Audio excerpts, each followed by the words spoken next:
So Adonai Svatai Tiftach, Ufi Yagid Toratecha. Source of Life, help me, please, in this moment to channel what needs to be said for the people here and for myself. And I want to lift up my uncle Joe. I mentioned him a couple of days ago, but he's been so prominent for me in the last day and a half. Yosef Shalom ben Alexander Vidina Rachel. My Uncle Joe passed away this Sukkot. He was 81, my father's younger brother. And he was a Shliach Tzibur. He was an amazing prayer leader.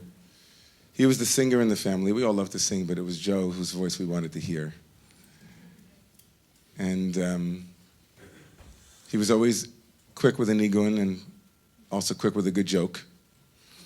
He would sit next to my brother, who's also fashions himself a little bit as a shliach tzibur. He would sit next to him on the high holidays. He said, he'd lean in as the chazan was davening, and he'd say, Adam, remember, to be a good chazan, you have to have good nuchas. Nusach. To know how to say it the right way and sing it the right way. He loved to, crack jokes like that. He said, when he heard that I was going back to be a rabbi, he said, listen, the most important thing you can remember as a rabbi, he said, is to be honest and authentic, and if you can fake that, you got it made.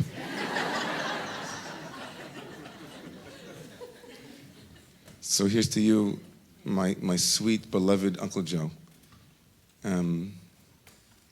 Miss you.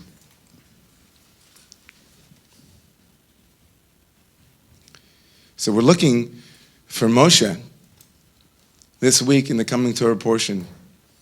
And he's nowhere to be found. In this week's portion, Parshat Tetzaveh, coming up in the week ahead, we're looking for Moshe, but he's not around. He's kind of completely absent from the parsha. The only parsha in the Torah where Moshe, once he comes onto the scene, he never leaves the scene. It's the only parsha in the Torah where he's absent. And one of the answers given for that is that, of course, this coming week's parsha has to do with not Moshe, but his older brother Aaron. It's all about the priesthood, something that Moshe relinquished. He gave it up when he protested to God, Shlach na b'yati shlach, don't send me, send someone else. And so he got his wish. Aaron became the priest. And so one of the reasons offered for Moshe's absence is that it has nothing to do with you, Moshe. What's Moshe got to do with the priesthood? So I tell you, a couple of years ago, I went, my father and brother and his brother Joe, they left Berlin in 1938, about 4 months before Kristallnacht. They lived in the heart of Berlin, and they were very much a part of that community. My father was all of 5 years old, and his younger brother had just been born. He was a year old. And they barely made their way out. And so my grandmother, Irene, Grandma, when she came over with my dad and his brother, he made them swear they would never go back to Berlin. They'd never go back to Germany. And I grew up with that. Maybe some of you also had that, maybe. We didn't like German things. We didn't want to have anything to do with Germany. It wasn't German cars, German products. It was we didn't do Germany. And so when I was invited to go back to Berlin, for the first time, I was a little bit nervous. I wasn't sure if I was allowed to go back to Berlin. And so I wanted to, so I went, and it was a very powerful experience. And so the second time, when I was invited last year, I think it was 2 years actually, 2 years ago, I was invited to go back to Berlin, and I said, I went the first time with so many people, I didn't really have a chance to go alone. This was going to be by myself, and so I went, and I arranged a bit of an itinerary, and I went to visit a school in the neighborhood where my father lived until he was 5 years old, and I promised my father that I was going to go back to his house. So I got the address, and the last day that I was supposed to be in Berlin, we were going to be moving around, but the last day in Berlin, we were going to a school. Me and a couple of people were going to a school, where at the school there had been a remarkable monument set up to those who had lived in the neighborhood, and so we went to visit with them, and the principal took us out into the courtyard, and we're standing in the courtyard looking at this monument, and they were explaining to us that the reason why they made the monument was because they realized it wasn't a Jewish school, they realized during the research on on the period of the Holocaust, the period of that horrible time in Germany, that their school was built where a synagogue had been. Their school was built on the grounds where there had been a synagogue. So I'm listening to them, and I'm looking at my phone. I'm putting in the address for my father's house, and the house is less than a half a mile away from this courtyard. So I turned to the person and said, "Do you happen to know what kind of synagogue it was?" My father grew up as an Orthodox Jew. He said, "Yeah, it was Orthodox." I said, "Were there other Orthodox synagogues in this neighborhood?" They said, "This was the only one within like 4 miles, 5 miles." So you can imagine where I went, right? I'm in the courtyard, and I'm thinking, this is the synagogue where my father used to walk with his father to shul. And my son, Bear Leib, at the time was exactly 5 years old. And I started imagining what it would be like if I uprooted him from the 200 Sabbaths that we had walked together into my shul. What would it do to him? How must it have felt for my father, for his 1-year-old brother, for my family? And here I was, standing in the absence of what once was. In the place where what had been so vital and important, what was in the center of my father's life for those 5 years, was completely erased, and there was nothing there to remember. Just a memory of those faces that were there. And that absence, though, was calling to me, and it was saying, reclaim me. Reclaim me. Lift me up. There's something here to lift up. And if I could have imagined, I told my father, he said, "David, if I could have imagined at any point in the last 60 years that one day you would be standing in the courtyard where I had gone to shul with your Zaidi." What does it mean to return to the past and bring it forward? What does it mean to go back to a place, or what it is to touch a place where there once was aliveness and vibrancy and meaning and purpose, and then say, "I want that. I'm taking it with me. I'm not leaving it behind"? I think that's the question that Moshe lived with, because Moshe was the first slave to leave Egypt. Moshe was the first slave to get out. The Midrash says, nobody got in and out of Egypt. It was a sealed place. Vayetze Moshe el Echav, the first Yitziyah, the first going out, is Moses leaving Pharaoh's house. He said, "I want to know who my brothers are." He's like Yosef, lifting up my uncle's name again. Like Yosef, it says, "Et achai anochi mevakesh."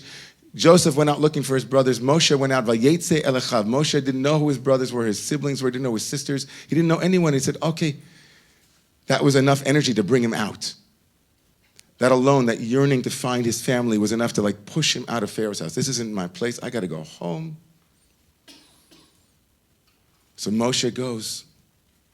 And then he keeps going, and he runs, and only someone who knew the taste of freedom could ever lead the Jewish people to freedom. So he leaves, he frees himself. He's the great bodhisattva of Judaism. He leaves, he gets free, he's liberated, and then he decides to go back.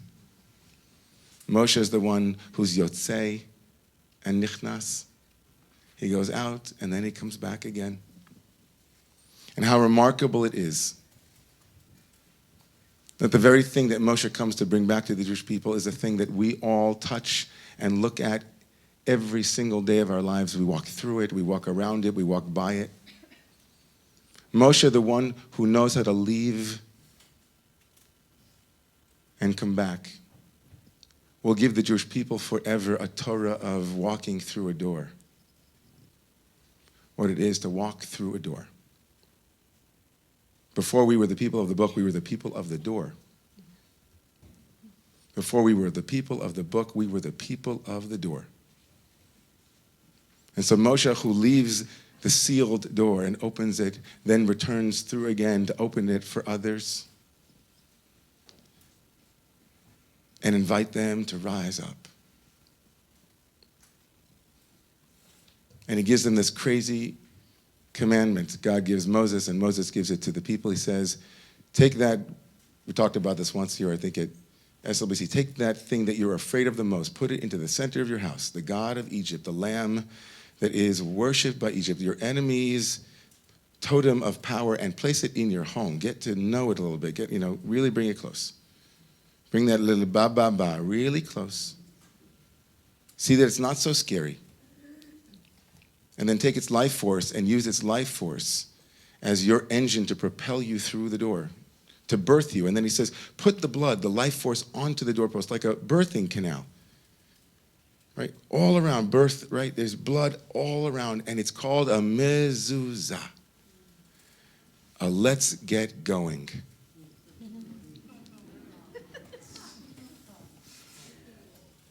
Here's your let's get going. Bo nazuz biyachad, lazuz. Right? Chagadya b'shtei zuzim. Right? Gezabin abba bitrei zuzim. Chagadya, chagadya. Let's zuzim, let's go. Let's go now, man, let's go, ZZ. Let's go, ZZ Top, let's go. We gotta go, yeah. Gotta go out of Egypt, yeah. So we gotta go. We can't wait. We got to go. Zaz. So every time we walk through a door, the people of the door say, here's where we paused. We were hanging between where we were and where we're going. We got to go back to go forward. We got to go back to go forward. You got to remember that you, me, all of us are always rising up out of Egypt. We go back to reclaim it and then walk through with it.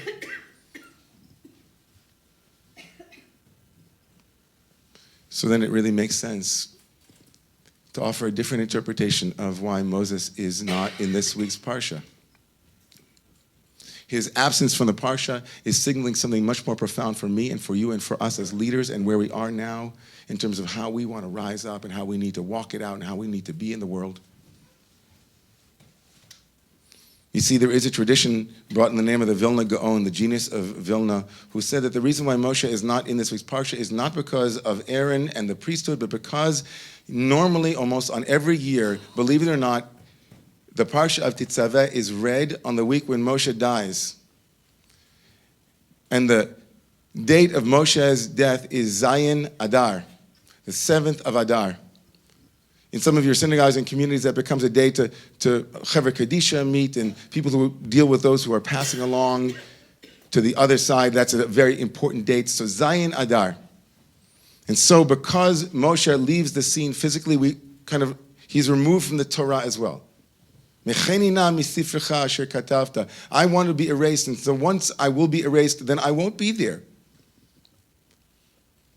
And so I was standing next to my friend, and she's not here. I was going to ask her permission, but I think Naomi wouldn't mind. I was standing next to Naomi yesterday, and we both started crying because I turned to her and I said, a year ago, here we were not sure. For those of you who don't know Naomi, I'm not going to tell Naomi's story for her, but just say that it wasn't clear that Marlo, her baby, was going to make it during last year's SLBC. And she turned to me, she said, David, my mom's yortzeit is in Adar. And she was just finishing saying Kaddish for her mom's yortzeit. And I said to her, yeah. And she looked at me, Adar is that day. It's that month where my mom died. And I said, the Midrash tells us, the rabbis tell us that when Haman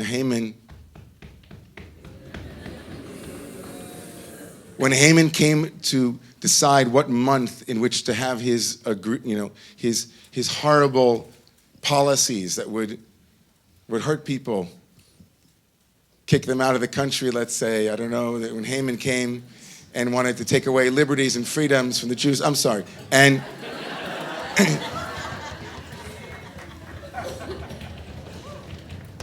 we got to speak it truth. I'm sorry. I hope I didn't offend anybody, but the children in Florida are teaching us not to speak lies, and so we got to speak the truth. So I turned to Naaman and I said, the Midrash says that when Haman came to decide what month of all the months in which we would be, what would be the most propitious month in which his evil decree to be decreed, he said it was Adar because he peeled poor. He threw the lot and he said, what's going on with Adar? And he said, oh, that's the month when Moses died. Velo yada, velo yada, velo yada. He didn't know, said the Midrash, that Moses was born on the same day that is the day that he died. He was born on Zayin Adar. There are two Zayin Adars. There's Zaz Adar. There's a Zayin Adar in which horrible things happen. And there's a Zayin Adar in which redemption is born. There's an Adar in which I said, your mother passed away, and there's the miracle of Marlowe. And we hold both of those as we stood at the mezuzah, on the precipice of freedom to go back to Berlin and reclaim and to walk through with it into the place that we need to go. To rise up from pain and from a fall or from some place and to lift it up. And that's what leaders do. Leaders are people who alchemically shift themselves and those they are with. They help them see from a new perspective. They help themselves get to a new place to look at things from many different angles and bring it up and lift it up and lift it up. He didn't know, velo yada, he didn't know that Moshe was born on that day. We rise. We rise. If you go through the Ashrei, and I don't know how I'm doing on time because I could go for a while. Let me just come for a landing. If you go through the Ashrei and you go through the entire alphabet of the Hebrew alphabet, that is the Ashrei, the ABCs of the Ashrei, we get to one letter and we skip over it, and it's the letter Nun. The letter Nun. So the Talmud says, what's up with the Nun? Why do we skip over the Nun? Why not mention the Nun? And so the Talmud says, you know why? Because the Nun represents falling down. Nafal, falling. Lo tosif kum, we won't get up again. And the Talmud says, no, we should read it this way. Nafal, lo tosif, you have fallen now. Don't Yosef, don't continue to fall. Kum, rise. Kum, rise. King David went back, he said in the next verse and said, Somech Adonai lechol hanoflim.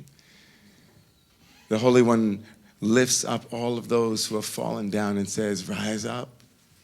There are doors to pass through and people waiting for you to open them for them.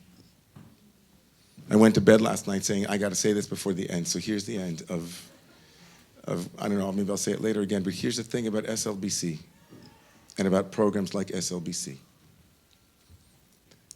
Lest any funder or foundation say that if something isn't taken out into the world completely, we have to take things out into the world, that it doesn't have value. It has great value. What happened here this morning, yesterday, on Sunday, what's happening, God willing, for 2019 and 20, and it should live and be well to 120, whatever it is. What happens in these places is that we place a mezuzah on our leadership and say, I'm going to go back and touch that. Because I got to go back to that place. I got to go back to that place where freedom happened, where liberation was tasted, so that even when I'm stuck somewhere and nobody knows how to harmonize, or I'm stuck alone writing a new prayer, or I'm stuck in a place where people don't know what this feels like, this is what drives me. And I'll speak from my own heart. If I hadn't tasted the goodness of God, however I understood God at that moment, I would not be a rabbi today. When I was slinging pasta in Carmine's on the Upper West Side, wondering to myself, will I ever make it back to teaching Torah? Because I had studied for so many years, and I was like, I don't know how to get back, God, I'm lost. And late nights, 11 o'clock at 91st Street and Broadway, if you happened to be walking by because you were in seminary or some other place in 1990-something, you would see a guy wearing a white shirt and a big white waiter's gown saying psalms in a little alleyway behind a restaurant, saying, God, please, when am I getting back? Because nostalgia is a longing for home. That's what the word means. Nostalgia is a longing for home, a place that we once knew that we want to get back to, and this is home. And what happens here is zaz.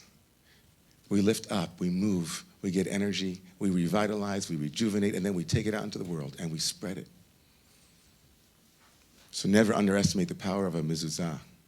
Never underestimate the power of a leader to rise up. Great leaders dip back into the well and then bring it up again. So I asked my dear friend here, and I know this is off script, so I apologize, but I wanted you to bring back that Maya Angelou for all of those who need a prophet.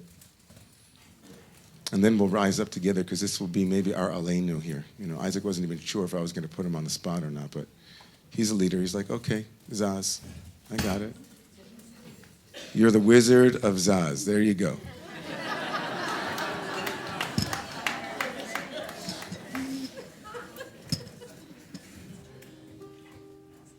God bless you, man, for bringing Maya Angelou into this space, and all the liberation and all the teachers, all the poets that we need to listen to go forward.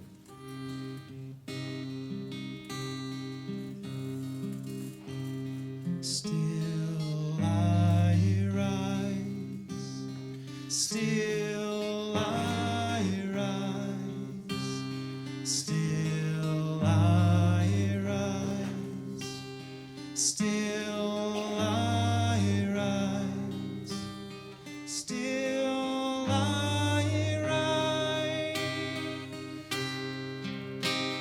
Sede, sede, Tido, sede, sede, Tido, sede, sede, Tido, sede, sede, Tido, sede, sede, Tido, sede, sede, Tido. May the work that I do bring me closer to you, Adonai, Adonai. May the song that I sing, may the love that I make come to you, Adonai. Marching in the street and praying with my feet, march with me, Adonai. Work in the land and pray with my hands, bless this food, Adonai. Sede, sede, Tido, sede, sede, Let's rise, everyone.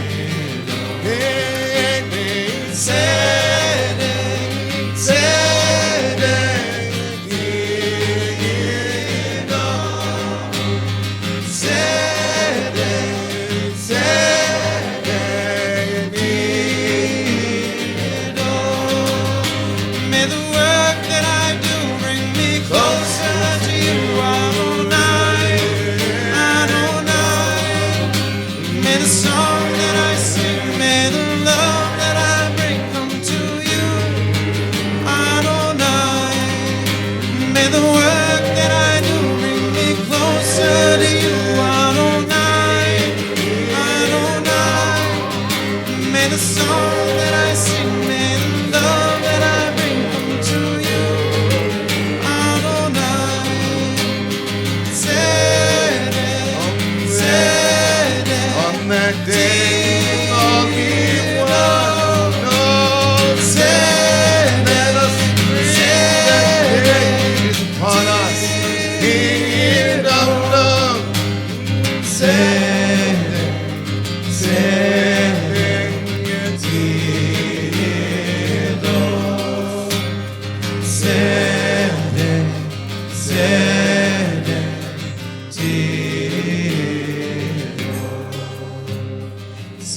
So let's call out everyone as we sing.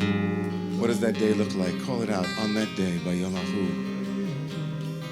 the work of our hands bring us closer to that day. Just call it out.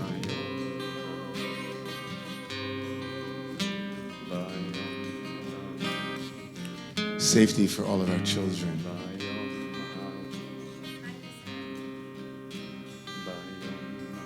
Embrace. Healthcare for everyone. Home.